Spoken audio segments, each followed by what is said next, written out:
Is Obsession really the best horror movie of the year? Let's talk about it.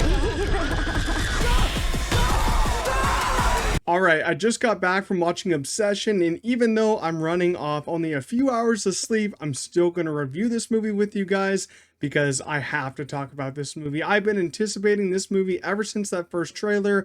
Then the first reviews came out and they were stellar. People were calling it the best movie of the year, the best horror movie of the year.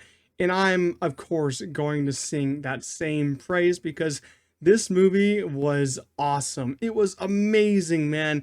After it finished, I was like, to myself, I was like, holy shit. What a film. What a horror film. You know, horror movies this year have been okay in my eyes. Bone Temple I thought was amazing, but is that a true horror film? I'm not really sure how we're going to classify that one as. I guess it is a horror film, so I'd say it's pretty amazing. Outside of that, I don't think there's been really anything really great. Faces of Death I thought was pretty good. Some people I follow like that movie more than me. I think it has a couple issues, but it's still a good watch. But I'm just been waiting for more great horror movies, and finally we have another great one in that is Obsession. This one, if you love horror, if you don't love horror, I think it's going to be worth your time. It discusses some really interesting themes, has a lot of great sequences, some amazing performances, amazing direction. And yeah, this is easily my new favorite horror movie of the year and my second favorite movie of the year. I think I still like Project Hail Mary more, but I'm not gonna lie, this is pretty close. And even though I'm a big wuss with horror and some of the scenes in this movie really got me to my core, I mean, I was a little shaken up at some of these sequences. I still cannot wait to go see this again because I saw this like at a Wednesday night early screening. So the actual screenings are going to start tomorrow, which is Thursday. So yeah, I think I'm going to go on Thursday and go see this again. And I think I might see it, you know, two more times after that. I want to show some of my friends. I love seeing my friends' reactions to horror movies. And, you know, I cannot wait for the conversations around this movie. You know, I know they're mostly going to be good, but then some people are going to be like, oh, it's an overrated movie. What are you talking about? And I'm like, just because you don't like a movie as much as others doesn't make it overrated. But I think this one is going to be a really fun one to watch over the next couple weeks when more people see it. It's directed by Curry Barker, who's a filmmaker I don't particularly know. I don't think I've seen any of his other films, if he's made any other films, but I really loved what he did with this movie. He has this small premise here, this really simple premise of a guy, he likes a girl, and then he finds this one wish willow thing where you can make one wish and, you know, maybe it comes true. And in this case, it does. And he wishes for Nikki, this girl, to love him more than anyone else in the world. And after that happens, you know, good things happen with that wish and then bad things start to happen. So it's a very, very simple idea. It's a very surface level idea, but Curry Barker really elevates it to something horrifying, spectacular, interestingly discussed, I'd say, in the movie. And it's just such a well done idea in my eyes.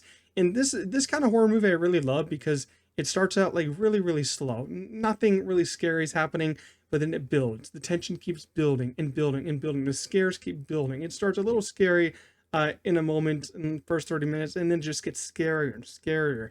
And more things start to happen. You're like, holy crap, when is this going to end? And then when it finally ends, it goes higher, higher, higher, and then it hits a low note because of that ending that it has to hit.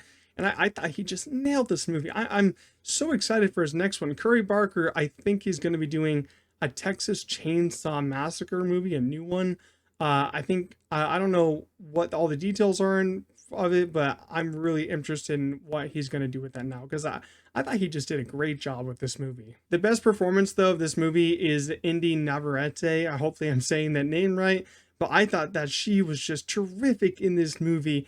I was so surprised with her performance here. It is easily one of the best performances I've seen all year. What she's able to do with her facial expressions, her voice, her body movements. Oh my goodness, what she was doing with her body was creeping me out. There's some weird sequences in a bedroom in this movie where she just kind of just like moves backwards, and I'm not sure if that was all on camera or some CGI help, but it was really weird.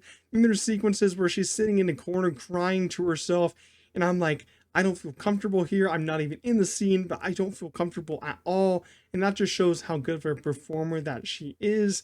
I mean, she just stole the show. I mean, Michael Johnston as Bear is, of course, the main protagonist. He was very good, but Indy, I thought she just was a scene stealer every single time that she was on screen. And then I do want to touch on the sound design and shadow work. I thought the sound design was really, really good for a horror movie. And then the shadow work here was also flawless. One of my favorite parts about the movie, because Nikki, one of our main characters here, is always like standing in the shadow, and then you can't even see her face when she talks, so it makes her sound even creepier. I thought that was such a great decision by Curry Barker to always like have her. She was like a shadow. She was like a shadow silhouette. And I just really like that decision by him. It's overall a pretty dark movie cinematography wise, so that's why I'd recommend seeing this in the theater. But if you can't, when you watch it at home, watch it at night. So overall, Obsession is going to be my new obsession because I love this movie so much. It's my new favorite horror movie of the year. I loved what Curry Barker did with this simple idea. He elevated it into something so great, so grand, so horrifying. I don't think I'm going to be able to sleep tonight because it was so scary, but still, I love this and I cannot wait to go see it again and again. And I'm going to recommend this one to everyone. I thought it was just a blast to get scared, have some nice laughs, and just watch some crazy performances in the theater. I'm going to give Obsession a strong 9 out of 10. If you also saw this movie, leave your own thoughts down below in the comments. I'd love to hear what you think. And if you enjoyed this video, make sure to leave a like, subscribe to the channel, and I'll see you on the next one. Have a nice one.